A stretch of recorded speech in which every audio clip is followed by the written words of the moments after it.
मैं आया हूँ, मुझे गंगा मैया ने बुलाया है। गंगा मैया के यहाँ कितने नाले गिर रहे हैं। कोविड काल में तमाम लाशें बहती नजर आई गंगा मैया में। यहाँ जो स्थानीय लोग हैं वो इतना रोया देख करके गंगा मैया की स्थिति कि मोदी जी को शर्म आनी चाहिए, योगी जी को शर्म आनी चाहिए कि वो कितना गंगा मैया के नाम से झूठ बोलता है। तो सबसे पहले शिक्षा पे काम किया जाता है। आदरणीय बहन जी लड़कियों के लिए साइकिल देती हैं कि दूर तक अगर पढ़ने जाना है। सावित्रीबाई फुले योजना के तहत पैसे 15-15 हज़ार रुपये उनको नगद दिया जाता है। जब बच्चियां जन्म लेती हैं 1 लाख का बीमा उनके लिए होता है। और यही नहीं, जो भी दबे कुचले गरीब वर्ग के लोग हैं, सर्वजन समाज के गरीब लोग हैं, उनका 0 बैलेंस पे एडमिशन होता है। चाहे वो बीटेक करने जाएं, चाहे इंजीनियरिंग करने जाएं, किसी भी कोर्स में एडमिशन ले। शिक्षा को अगर कोई बढ़ाने का काम करते हैं तो आदरणीय जो है अभी रिंग रोड के पास ही वहाँ पे हमारे बसें जो भर भर के आ रही थी, उनकी बसें रोके जा रही थी। माननीय सिद्धार्थ साहब ने फोन किया डीएम साहब को स्पेशली कि सरकार हमारे बसों को लोग आने नहीं दे रहे हैं, इनकी गुंडागर्दी अभी से चालू हो गई है। डीएम साहब ने उस पर एक्शन लिया है और हमारी बसों को थोड़ा छोड़ने का प्रयास किया गया है।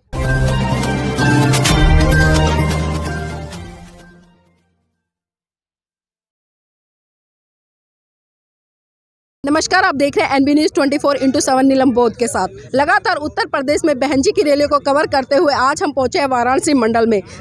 आपकी जानकारी के लिए बताना चाहूँगी कि उत्तर प्रदेश के चुनाव की ये आखिरी रैली थी। आज सभी रैलियां खत्म हो गई हैं। 7 तारीख को 7वें चरण की वोटिंग है। उत्तर प्रदेश की जनता आखिर किस बड़े बदलाव की तरफ बढ़ रही है और इस बार किसकी सरकार बनाएगी। यहाँ पर मेरे साथ में बहुत साथी है, उन्हीं से जानने का प्रयास करूँगी कि आखिर इस बार बनारस में किसकी लहर चल रही है। क्योंकि यहाँ से मोदी जी जीत कर गए थे संसद में, तो देखते हैं देश के प्रधानमंत्री के जो क्षेत्रीय स्थान है वहाँ पर कितना विकास हुआ है और किस आधार पर हुआ है। नाम क्या है आपका? जी, मेरा नाम सतीश कुमार एडवोकेट है।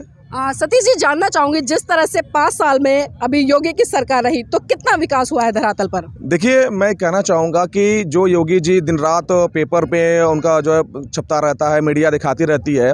अगर मीडिया सच में अगर सच्चाई दिखाती तो उनको रूबरू कराती कि उन्होंने क्या विकास किया है। कुछ विकास नहीं हुआ है। मैं ये कहता हूँ कि बनारस में केवल चुनना पेंट हुआ और नाम बदलने की राजनीति हुई है और कुछ नहीं हुआ है। जी, मोदी जी जिस तरह से गंगा मैया के आधार पर वोट मांगने का काम कर रहे हैं और हिंदुत्व के आधार पर वोट मांग रहे हैं, तो क्या लगता है हिंदुत्व और गंगा मैया कितना सफल करेगी इनको? देखिए, गंगा मैया किसी की बाटी थोड़ी है। गंगा मैया हम लोग के जो तहजीब रही है, गंगा जमुनी तहजीब रही है। यहाँ पे मुसलमान जाके वजू करता है, यहाँ पे सारे समाज के लोग उसमें स्नान करते हैं, गंगा मैया को आशीर्वाद लेते हैं। वो तो झूठे हैं। कहते हैं मुझे गुजरात से मैं आया हूँ, मुझे गंगा मैया ने बुलाया है। गंगा मैया के यहाँ कितने नाले गिर रहे हैं। कोविड काल में तमाम लाशें बहती नजर आई गंगा मैया में। यहाँ जो स्थानीय लोग हैं वो इतना रोया देख करके गंगा मैया की स्थिति कि मोदी जी को शर्म आनी चाहिए, योगी जी को शर्म आनी चाहिए कि वो कितना गंगा मैया के नाम से झूठ बोलता है। तो क्या लगता है गंगा मैया के नाम पर सिर्फ राजनीति करते हैं या वास्तव में लोगों के लिए अच्छे काम करते हैं? देखिए, गंगा मैया को अगर वास्तव में ये लोग चाहते तो काम कर सकते थे, मगर उन्होंने कुछ काम नहीं किया। गंगा मैया जस की तस है, कोई सफाई नहीं हुई है, केवल लूट और खसोट हुआ है। जिस तरह से उत्तर प्रदेश में हम ग्राउंड रिपोर्ट कर रहे हैं और एक चीज़ निकल कर आ रही है, खासकर मैं ब्राह्मण समाज की बात करूंगी और हिंदू लोगों की बात करूँ, वो ये कहते नजर आ रहे हैं कि जिस तरह से योगी जी ने अयोध्या में राम मंदिर बनवाया तो हम तो हिंदू खतरे में, इसलिए हम अपने आप को बचाने के लिए योगी जी को वोट करें। तो इस पर उन लोगों को क्या संदेश देना चाहेंगे? देखिए, जो ऐसे लोग समझते हैं कि मैं जो है हिंदू खतरे में है, वो महामूर्ख हैं या उनको ज्ञान नहीं है। क्योंकि मैं भी हिंदू हूँ, ये भी हिंदू हैं, हम सभी लोग हिंदू हैं। जहाँ हम लोग जाते हैं वहाँ हिंदुत्व हम लोग के भारत जो है सब मेहमान नवाजी के लिए रहा है। अब ये हिंदू मुस्लिम की राजनीति बीजेपी वाले करें, क्योंकि लोग डरते हैं। उन लोग को कुछ नहीं आता, उन लोग के पास हिंदू मुस्लिम पाकिस्तान बस यही उन लोग के पास कुछ मुद्दा नहीं है और विकास की बातें नहीं करते हैं। सरकारी जितने विभाग सब बेचे जा रहे हैं। हम लोग कंपटीशन करने वाले तैयारी वाले लड़के हैं। अभी इलाहाबाद में देखी होंगी, पूर्व में घटनाएं, कितने लड़कों को मारा गया है, तो कहाँ विकास है? लेकिन इस तरह के युवाओं को तो बोलते हैं कि खालिस्तानी है, पाकिस्तानी और अराजकतावादी तत्व हैं ये लोग।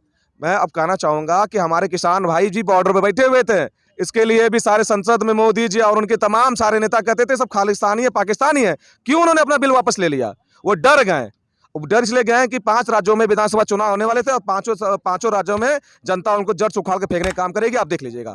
तो इस बार किसकी सरकार बना रहे हैं और किस आधार पर? देखिए, हम विकास के आधार पे, शासन प्रशासन अनुशासन के अनुसार मानी बहन जी की सरकार पूर्ण बहुमत के साथ बना रहे हैं। इसमें कोई दागी नहीं है। आप चूंकि कवर कर रही थी तो आपने यहाँ पे भीड़ इकट्ठा होगी, देखी होगी आपने कि जनता बिना किसी बुलावे के अपने आप बहन जी को सुनने के लिए अपने घरों से पैदल बिना खाए पे चली आई है। ये पैसे देके बुलाई भीड़ नहीं थी, ये जनता अपने मन से मानी बहुजन समाज पार्टी की सरकार बनाने के लिए, मानी बहन जी को सुनने के लिए यहाँ पे उपस्थित हुई थी। जी, तो क्या लगता है जिस तरह से अभी उत्तर प्रदेश का चुनाव है और 7 तारीख को एक तरह से वोटिंग हो जाएगी, 10 तारीख को परिणाम आएगा, तो उत्तर प्रदेश की जनता इस बार जाति पर, धर्म पर, क्षेत्र पर, भाषा पर या फिर विकास पर वोट करेगी? देखिए, जनता, जो गरीब जनता है, वो बिल्कुल इस सरकार से तंग आ चुकी है। उनके जेब में 1 रुपए नहीं है। लोग खाने के मोहताज हो गए हैं। रोजगार नहीं है, लड़कों को नौकरियां नहीं मिल रही हैं, लड़कों को छोटे-छोटे बच्चों की शिक्षा नहीं मिल रही है। कहाँ जाएगी जनता? जनता माननीय बहन जी के शासन को याद कर रही है कि किस तरह से गुंडे बदमाश प्रदेश छोड़ के भाग गए थे और 1 लाख से ज़्यादा जो है उन्होंने भर्ती कराई, सफाई कर्मियों की भर्ती कराई, पुलिस कर्मियों की भर्ती कराई, बिना किसी 1 रुपए घूस के, बिना किसी। आज आप सरकारी विभाग में चले जाइए, बिना 500-1000 रुपए आपका कोई काम नहीं होने वाला। नहीं हो तो आप जाके देख लीजिए। आज जानना चाहूंगी कि जो आज आखिरी रैली हुई है इस चुनाव की उत्तर प्रदेश की, तो आज की रैली को देखते हुए क्या लगा और कितनी भीड़ थी और ये भीड़ किस आधार पर जुटी है? देखिए, माननीय बहन जी की जब रैली होती है वहाँ भीड़ की गिनती ही नहीं की जा सकती। यहाँ लाखों की संख्या में लोग उपस्थित हुए थे और लोग आते ही जा रहे थे। यहाँ से लेकर 20 किलोमीटर तक चारों बगल जाम लगा हुआ था। बीच में माननीय श्री अखिलेश यादव जी की रैली थी, वहाँ पे भी उनके जो है अभी रिंग रोड के पास ही, वहाँ पे हमारे बसें जो भर के आ रही थी, उनकी बसें रोके जा रही थी। माननीय सिद्धार्थ साहब ने फोन किया डीएम साहब को स्पेशली कि सरकार हमारे बसों को लोग आने नहीं दे रहे हैं, इनकी गुंडागर्दी अभी से चालू हो गई है।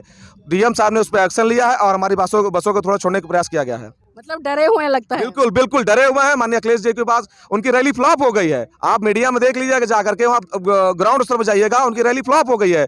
उनकी रैली में केवल गुंडे बदमाशी उपस्थित हुए हैं और कोई नहीं गया था वहाँ पे। माननीय अखिलेश यादव जी भी अपने हेलीकॉप्टर से चूंकि यहाँ पे गए हैं और उन्होंने देखा है, उनको देखने के बाद खुद ही एहसास हो जाएगा कि बहुजन समाज पार्टी इस बार पूर्ण बहुमत के साथ सत्ता में आ रही है। गठबंधन को पूरी जनता ने नकार दिया है, किसी को जनता पसंद नहीं कर रही है। सीधे बहन जी के हाथी पे मुहर लगेगी। अब 10 तारीख का परिणाम देख लीजिएगा, हम पूर्ण बहुमत की सरकार बना रहे हैं। जी, तो इस कड़ी में हमारे साथ में और भी लोग हैं, उनसे भी जानने का प्रयास करेंगे इस बार उत्तर प्रदेश की राजनीति को किस तरह से देख रहे हैं। थोड़ा देखिए, सबसे पहले मैं आपके न्यूज़ चैनल को मैं धन्यवाद देता हूं और सभी को जय भीम बोलता हूं। और मैं बता दूं, माननीय बहन जी सिर्फ एक ऐसी सर्व समाज की नेता है जिन्होंने 403 विधानसभा सीटों पर अपने प्रत्याशियों को उतारा है। बाकी आप देख लीजिए भाजपा की स्थिति क्या है, समाजवादी पार्टी की गुंडों की स्थिति क्या है। मैं गुंडा इसलिए कह रहा हूं कि अभी से स्थिति जो है उन लोगों की चरम पर है, गुंडागर्दी चरम पर है। हमारे समाज के लोगों को अभी से जो है हड़काया जा रहा है कि तुम लोग बहुजन समाज पार्टी को वोट मत दो, समाजवादी पार्टी को दो। तो इससे आप जिज्ञासा कर सकती है, आशा भी कर सकती है कि किस प्रकार से हमारी माननीय बहन जी की जो है सरकार बन रही है और 403 की 3 विधानसभा सीटों पर पूर्ण बहुमत की सरकार हम लोग इस बार बना रहे हैं। जी, अभी आपने अखिलेश जी पर निशाना साधा है, तो अभी अखिलेश जी की कुछ दिन पहले एक वीडियो वायरल हुई है, उसमें कहा है कि जो लोग आज हम पर हंस रहे हैं या हम पर उंगलियां उठा रहे हैं, वो लोग याद रखें हम सत्ता में आते तो सूद समेत लौटाएंगे। इस पर क्या कहना है? माननीय अखिलेश जी को चैनल के माध्यम से मैं ये दर्शाना चाहता हूं कि पहले वो ये जान ले कि माननीय बहन जी जहां बहुजन समाज के महापुरुषों के नाम पर जो है रोडें बनाई थी, ये आने के बाद जो है जिलों का नाम बनाया था, श्री अखिलेश यादव जी ने किस तरीके से जो है उनको जो है हटाने का काम किया है। इससे सीधे जो है जाता है कि ये बहुजन समाज का ये दलित विरोधी आदमी है। जी सर, क्या लग रहा है इस बार हिंदुत्व का मुद्दा गहराया हुआ है या फिर राम मंदिर का या फिर विकास का?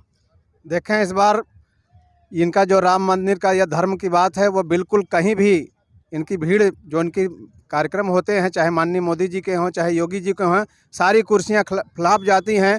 और माननीय प्रधानमंत्री जी जब पंजाब गए थे, आपने देखा होगा, उन्होंने देखा कि जब पंडाल में कुर्सियां खाली हैं तो उन्होंने कह दिया, सीधे कह दिया कि अरे मुझे तो किसानों ने आने ही नहीं दिया। इतनी सारी सुरक्षा के बाद उनके सुरक्षा कहीं कहाँ से लीक हो सकती है, कहाँ से किसान उनको रोक सकते हैं। ये सब ड्रामा हो रहा है, वो सब डरे हुए हैं। किसानों का जो बड़ा आंदोलन हुआ है और उसमें माननीय बहन जी ने जो साथ दिया है, वो निश्चित रूप से इस देश में सत्ता परिवर्तन करने का काम करने जा रहा है। रही बात भाजपा जिस तरह से अपने विकास का राग अलाप रही है, तो जानना चाहूंगी, मोदी जी अभी वर्तमान में यहाँ से सांसद भी है, यहाँ से जीत के गए, तो जब से केंद्र में सरकार है और यहाँ पर 5 साल से लगातार भाजपा की सरकार है, तो कितने स्कूल खुले, कितने अस्पताल खुले और कितने डिस्पेंसरी खुले और कितना विकास हुआ है, ये बताइए जरा। यहाँ बता दें, शिक्षा को ही तो ख़त्म करने की पूरी योजना हो रही है। शिक्षा की ऐसी व्यवस्था है कि सारी रैलियाँ हो सकती हैं, सब कुछ हो सकता है, लेकिन शिक्षालय बंद रहेंगे।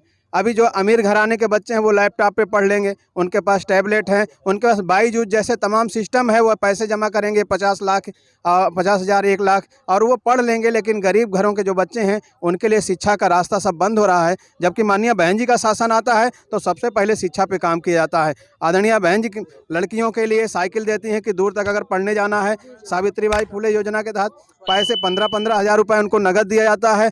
जब बच्चियां जन्म लेती हैं 1 लाख का बीमा उनके लिए होता है। और यहाँ ही नहीं, जो भी दबे कुचले गरीब वर्ग के लोग हैं, सर्वजन समाज के जो गरीब लोग हैं, उनका 0 बैलेंस पे एडमिशन होता है। चाहे वो बीटेक करने जाएं, चाहे इंजीनियरिंग करने जाएं, किसी भी कोर्स में एडमिशन ले। शिक्षा को अगर कोई बढ़ाने का काम करते हैं तो आदरणीय बहन जी करते हैं। जी, आप युवा हैं, युवा होने के नाते किस तरह की और किसकी सरकार चाहते हैं? जी, सबसे पहले नमो बुद्धा जय भीम सभी को। देखिए क्या है कि इस बार परिवर्तन होकर रहेगा, क्योंकि आप जानती हैं कि माननीय बहन जी 2007 से 12 तक के उनके कार्यकाल में काफ़ी बेहतरीन तरीके से उन्होंने अपने काम को दर्शाया। सर्वप्रथम हम जानते हैं कि हमारी जो बहनें हैं, बेटियां हैं, हाथरस कांड आप देख लीजिए, काफ़ी दिक्कत हुआ। तो हम ये चाहते हैं कि बच्चों को रोज़गार मिले। हम तैयारी कर रहे हैं, हम सब चाहते हैं कि बहन जी की सरकार बने, हम लोग को रोज़गार मिले। उसके बाद जो जितने लोग हैं अपने प्रदेश में, सबको शिक्षा मिले, उसके बाद रोज़गार मिले और कानून व्यवस्था सबसे अच्छा हो। मेरा चैनल, आपका चैनल, समाज का चैनल, देश का चैनल NB News 24/7 को आप लाइक करें, सब्सक्राइब करें और ज़्यादा से ज़्यादा इसकी वीडियो को शेयर करें ताकि हर खबर को मैं आप